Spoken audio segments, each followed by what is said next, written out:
பெரும்பாலுமே திருமணமான பெண்கள் தன்னுடைய உச்சி நெற்றியில குங்குமம் வைத்திருப்பாங்க. அதே நேரத்துல கால்ல மெட்டி போட்டிருப்பாங்க. ஆனா ஆரம்ப காலத்துல எப்படி இருந்துச்சு தெரியுமா?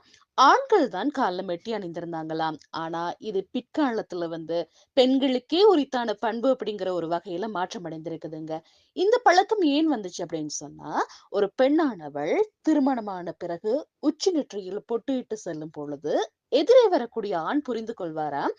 இவங்க திருமணமானவங்க. இவங்க பக்கத்துல நாங்க செல்லக்கூடாது. விலகி போயிடுவோம் அப்படின்னு சொல்லி, அந்த உச்சி நெற்றியில உள்ள குங்குமத்த பார்த்துட்டு விலகி சென்றுடுவாராம். இதே ஒரு ஆண் மெட்டி அணிந்து செல்லும் பொழுது, பெண் தெரிந்து கொள்வாங்களாம். இவர் கால்ல மெட்டி அணிந்திருக்கிறாரு. எனவே நாங்க இவர் பக்கத்துல செல்லக்கூடாது. நாங்க விலகி செல்வோம் அப்படின்னு சொல்லி, அவங்களுடைய மெட்டிய பார்த்ததும் விலகி செல்வாங்களாம். ஆனா, இது காலப்போக்குல எப்படி மாறிடுச்சு அப்படின்னு சொன்னா, திருமணமான பெண் மட்டும் தான் கண்டிப்பாக மெட்டி அணியணும், உச்சி நெற்றியில பொட்டு வைக்கணும் அப்படிங்கிற பழக்கமாக மாறி வந்திருக்கு. இந்த மாதிரி நல்ல விடயங்கள ஒவ்வொரு நாளும் தெரிந்து கொள்ளணுமா? மறக்காம ஷர்மி ஆஃபிஷியல் யூடியூப் சேனல சப்ஸ்கிரைப் பண்ணுங்க.